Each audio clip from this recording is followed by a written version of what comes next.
It's actually time for Cherylyn Bands. Hi my chuckies, Cherylyn Bands here. So all you bastards what keep going on and on and on for fucking stories time, you got your fucking wish. I'm about to tell you a story. What happened was, when I was doing my shows, moistour, I went all around Australia. The very first place where I went, Adelaide, and I loved it. I don't have a bad word to say about it. It was one of the best places what I've ever been. So anyway, I got in, I went to the motel, got with my husband Terry. We finished up and I went for a walk. I ended up at a place what's called Rundle Mall. And you know what I ran into the mall, don't you? I saw a mole at Rundle Mall. But here's the thing, I already knew who the fucking mole was. Years ago when Desiree was in primary school, I used to work in the canteen. I remember I used to make what I call salad stories. Salad stories. Salad stories. For the kids, I used to get the bowl and I'd get the lettuce and chop that up and I'd put it in the side of the bowl like it was water. You've got your ocean. Then I would get corn, you know, what's from the can. Not the corn on the cob, it was the corn in the can. I'd get that and I'd put that along the side of the lettuce water. And that would be the seed, you know. Then I'd get the cherry tomatoes, cut them in half. You've got two boats. You put the boats in the water. You get your carrots, chop it in sort of strips sort of thing. And you put that in there and that's like your palm trees. You can actually cut little people up out of carrot as well and put them inside the boats. Anyway, that was my salad stories. So Jenny, she was this dumb bird that used to work there. She come over, she goes, Cherylyn. I said, yeah, Jenny. She goes, what are you doing? And I said, oh, well, right here, this is my business. I'm minding it. So if you go over to where you're meant to be, there'll be some business over there what you can mind. Mind your own business. So she walks off and she doesn't mind her own business. She goes to Victoria. She was the big boss of the canteen. And then I say, beep, beep, beep, beep, ain't a fucking dibber-dobber bitch. So Victoria comes out, she goes, Cherylyn. I said, hi Victoria. She goes, what's going on? I said, salad stories. She goes, right, well, there's no time to be making little pictures in the salad. Can you just do it properly, please? I said to her, I said, look, Vicky. She cuts me off. She says, Victoria. I said, all right, Victoria. I said, children love it. So she goes, oh, well, children will have to go without do the salad properly, please. She just walks off. She wouldn't even listen to me. So I thought, fuck it. So I just, no imagination, I just made it normal. And then this other time, the big drama, we had this thing there, what was called yummy, drummy sandwiches. And so I don't know if you have yummy drummies where you come from, but what it is, it's like fish fingers. No, it's like chicken fingers. It's like a big chicken fish finger, but chicken. Actually, you know what it's, you know, like a chicken schnitzel? It's like a smaller chicken schnitzel sort of thing, but it's smaller, so it's like a teardrop shape. You know, I just got in there one day, I was getting on with it, and I started cutting the yummy drummies in half. So Jenny comes over and she says, Cherylyn, why are you cutting yummy drummies? I said, Jenny, mind your own business. Because I was sick of fucking saying it at that point. I just said to her, I said, mind your own business. So she fucking wanders over, dibber-dob. Next thing you know, Vicky comes over and she says, Cherylyn, why are you cutting the yummy drummies in half? Just do it properly, please. I said, no, listen to me. So she crosses her arms, listening to me. I said to her, I said, Victoria, it's actually better, believe it or not. Right, look at the yummy drummies. What shape is it? She says, get on with it, Cherylyn. Fucking beach. I said, it's a teardrop shape for the yummy drummy sandwiches. What shape's the bread? It's a square shape. So you put a teardrop in the shape of a square piece of bread for a sandwich. What have you got? You've got a whole bunch of negative space on the sides of it. The kids are paying a lot of money for these. So what I'm doing, I cut them in half down the side. So you've got two teardrop shapes. You top and tail them, put them on the bread top and tail, and it reminds me of when, you know, another kid's staying over for a sleepover and you put the kids top and tail so they don't touch each other sort of thing. So yeah, I said to her, I said, when you've got a sandwich, you've got a nice little bite-sized piece of yummy drummy in every bite-sized bite. She goes, nah, waste of time, just put it on there. I said, Victoria. She says, Cherylyn, we don't have time to waste. Do what you're told, please. So I thought, fuck this. So I picked the fucking thing of the yummy drummies, what I cut in half, and I just tipped them in the bin. And I said, fuck the lot of yous. So I went outside, and this is when I used to smoke, so I was having a cigarette. Next thing you know, Vicky comes out. She says, Cherylyn, we need to have a talk. And I said, yeah, we do. Because the bullying, it stops now. I'm not putting up with it anymore. She says, well, maybe, Cherylyn, you don't have to put up with any of it if you can't handle it here. I said, oh, I can handle it. I said, if the day was right, I could handle Jenny 5 seconds flat. But I'm going to be mature about it. And she says, no, Cherylyn, I'm just going to say it. Maybe it's better for everyone, even yourself, if you don't work here anymore. And I thought, that'd be fucking right. And I just remember I was fighting back tears, but I thought, I'm not going to let this fucking bitch see me cry.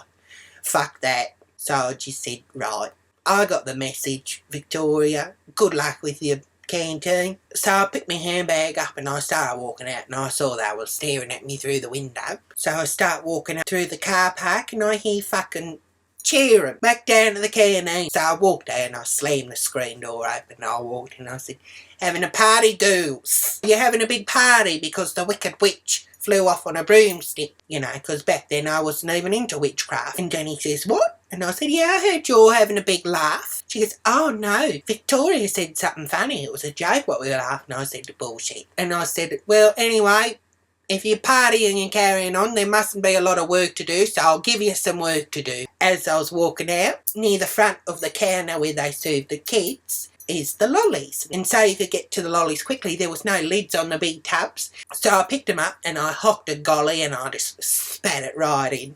And this is when I was smoking as well, so there was lots of phlegm and stuff. I hocked a golly in all 4 of the big tubs. And I said, there you go, you got some work, clean it up. And then I left, and that was that. Whenever I go down the school to pick Desiree up, I'd see some of them sometimes, and I'd just death stare them. Yeah, so anyway, that was that. Cut to August when I was in Adelaide for the moistour. So as I was saying, I ended up at Rundle Mall. I went to Best in Less, I went to City Check, and then I went to Woolies. So I was walking around Woolies, but I ran into Victoria. So we looked at each other. And she tried to walk past me like she didn't recognise me. And so I thought, no, fuck this bitch. I said, oh, hi Victoria, fancy seeing you here. And she goes, oh, I heard you're in town doing your little show, aren't you? And I said, oh, well, actually, Victoria, it's sold out, so it's not that little. I'd invite you along, but there's no more seats left. And she goes, oh, that's all right, I'm busy anyway. And I said, right. I said to her, I said, oh, most people didn't even realise where you moved. They didn't even realise you moved to Adelaide. For those of you who aren't from Australia, it's actually a few states away. She said, oh, well, yep, all right, well, I've got to go now. So you have fun at your little show? And I said, yeah, I will. I said, Victoria, make sure you give my love to your daughter and poison, and poison, and poison. Ciao for now. She gave me a funny look like I knew something because I did fucking know something. And she says, you're a fucking bitch. I said, sorry, Victoria? She goes, you're a fucking bitch. I said, is that right? She goes, you're a spiteful, cruel bitch. I said, no, Victoria. Karma's a fucking bitch. And then you die. What happened was, alright, so I know this gay guy what's called Riley. He's a bit of a twink. He was over one time and I heard these noises going off on his phone. I said, what you doing?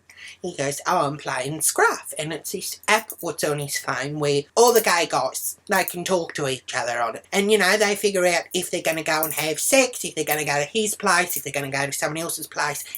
Sometimes they just go to a park and do it, you know, in the bushes sort of thing.